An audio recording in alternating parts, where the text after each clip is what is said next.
राम राम मंडळी, सकाळ सकाळी पहाटे खूप धावपळ करत आम्ही पकडली ती म्हणजे मांडवी एक्सप्रेस। आता मांडवी एक्सप्रेस पकडली म्हणजे आम्ही कोकणात चाललोय।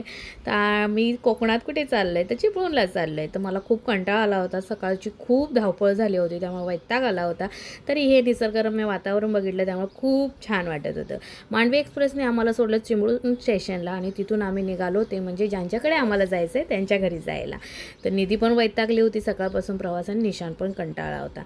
आम्ही गेलो होतो सुमिताकडे। ही आहे सुमिता, आहोंची आधीची कलिग्ज आहे, तिच्याकडे आम्ही आलो होतो आणि त्यांच्या घरी खाणं पिणं झालं आणि त्यानंतर आम्ही तिथंच आसपास जे असणारे ठिकाण आहेत ती बघण्यासाठी बाहेर पडलो। तिचे मिस्टर होते, तिची नंदूबाई होती आणि इकडे निशांक पण होता।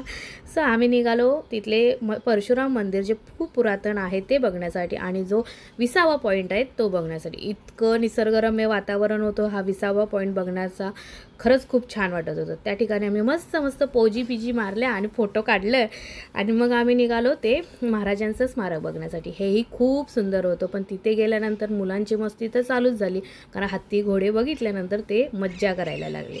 दुसऱ्या दिवशी चालू झाला तो आमचा परतीचा प्रवास आणि परतीचा प्रवास खूप कंटाळवाणा झाला, त्यामुळे कंटाळा आला ट्रेनमध्ये दुपारी। त्यानंतर आम्ही गेलो आमच्या मामाकडे आई होती, तिला घेऊन यायचं होतं। सो मामाकडे गेलो तर मामीने मस्त अशी रक्तीमुंडी बनवली होती आमच्यासाठी। सो मस्त रक्तीमुंडीवर ताव मारला आणि आम्ही घरी निघालो। तुम्हाला आजचा हा व्लॉग कसा वाटला ते कमेंट सेक्शनमध्ये सांगायला विसरू नका।